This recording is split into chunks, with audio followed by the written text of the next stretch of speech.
السلام علیکم ګرانو کتونکو دین تفهیم شاجي ګرانو کتونکو مونږه کندر کالج سره ولاړو د نوشیره کلا کندر مینس کې او د رسالپور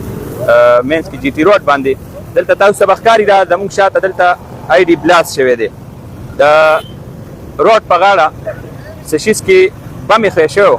او هغه پټاو شوی دی او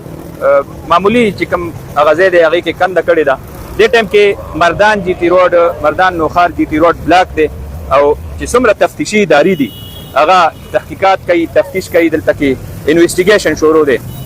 حساس ځای دی دلته کې هغه طرف ته رسالپور دی دې طرف ته نوشیره کیند دی او نوشیره کلا د دې ترمنځ دا واقع شوی د ورنګیر چاپیره تعلیمي ادارې دي ما سره زما ملګری شهنشاه او شاهد خان د جیو نیوز بیورو چیف هغې هم موجود دي او دی چې څه ټایم دا دماکه شوې ده نو دی دلته ځان را رسولی او دا ټول صورتحال تر اوسه پورې مخې ته دی شاجي حافظ صاحب موږ ته څنګه اطلاع شوه پرس کلب کې ناستو نو راغو چې موکیل رسول کندر نه لغون ته مخکې په مین روډ باندې دی بوټو کې چا بم اخیو او ورسره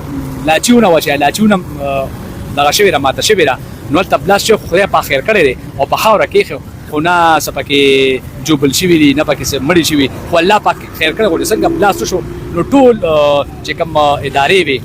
ځلي انتظامیه فورسز پولیس فورسز ټول را رسیدلی بي ډي اس والا او دې تای دا کوي پولیس په تفتیش چالو کړي خو الله په خیر کړي روډ بندو او سي روډ کلیر کو ډیره مننه حاجی حافظ صاحب موږ دلته په موقع باندې راغو او دلته کې موږ د صورتحال مولید دلته چې کوم سکیورټي ادارې دي پولیس چې کوم دي نو دغه ټایم کې هغه خپل تفتیش شروع کړی دی نو اوس پورې خو چې کوم موږ دلته کې د دې خبرې واورېدې او چې کوم صورتحال نو دوی وایي چې دا یا ټایمر به مو دلته کې مخکې نه نصب شوی او ټایمینګ یې پکې فټ کړی او یا دا ریموټ کنټرول خو ریموټ کنټرول دی وایي چې لکه ډېر حدود کې کار نشي کولی نو جدي شي چې دا ټایمر به مې خو لکه دونه نوعیت د دې معلومات کې چې څونه نوعیت بم دی خو شکر د سجاني سمالي نقصان پکې لا اوسه پورې اطلاعات نشته او دا بالکل دا چې کوم سپاټ دی نو دا د کنټرول نه چې رامخکې چې سسمنډي چوک دی دا سسمنډي چوک دی او دې ځای کې چې دا کوم هرن دی نو دغه ځای سره خوا کې دا دماکه شوې ده او اوس خو لا فعلا لا روډ بند دی لا روان دی او د دې هغه تفتیش شروع دی نور به مخکې پته ګرانو کتونکو دې ټایم کې چې کوم څومره تحقیقاتي ادارې دي فورسز دي هغه موجود دي او جی ټي روډ بلاک دی متبادل روټونه یې ول ورکړي موږ به دا د خلکو نه تمه لرو چې سکیورټي فورسز کومې ادارې دي دلي انتظامیه د هغوی سره تعاون وکړي او کوم روټ ول ورکوي نو روډ دې نه ډبل کېږي دې نه دا دې نه بلاک کوي کوم متبادل روډونه یې ورکړي دي خشک طرف ته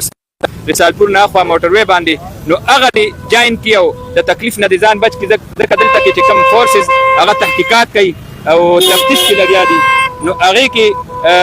د دغه نه به بچي تکلیف نه به بچي په بل روټ باندې به راشئ ډېره مننه الله